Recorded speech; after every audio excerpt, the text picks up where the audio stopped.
The Last Offline Man in Scotland. In the rolling hills of the Scottish Highlands, John Macpherson lived as what anthropologists had recently classified as Homo analogus, the last known person in Scotland who had never been online.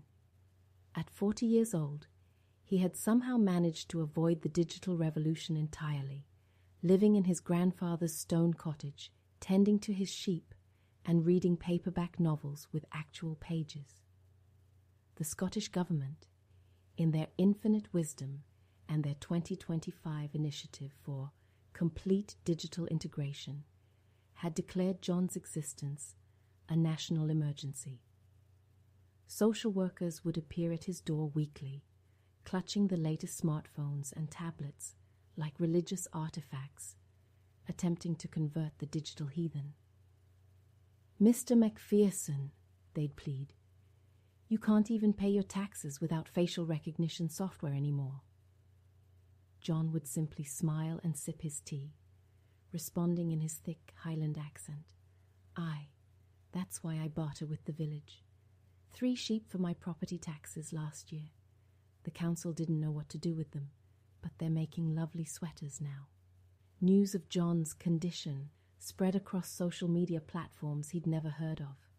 Influencers flew in from around the world to film themselves standing outside his cottage, creating viral content about the last offline man.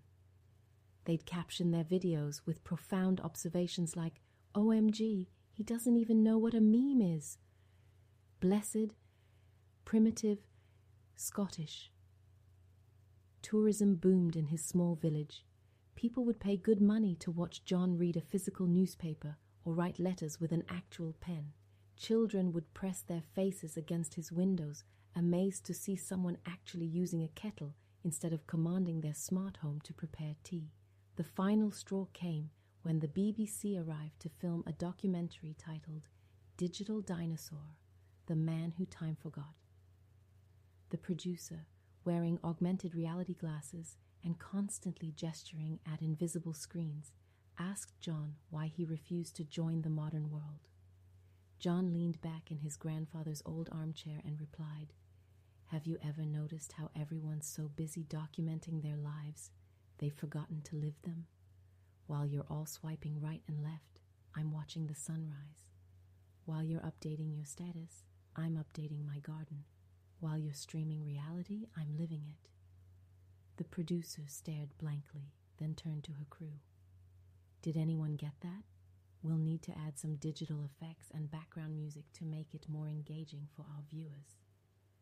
John just smiled and returned to his book, leaving the digital world to its own devices, quite literally. The next day, Be More Like, John started trending worldwide, though John himself would never know it. He was too busy living.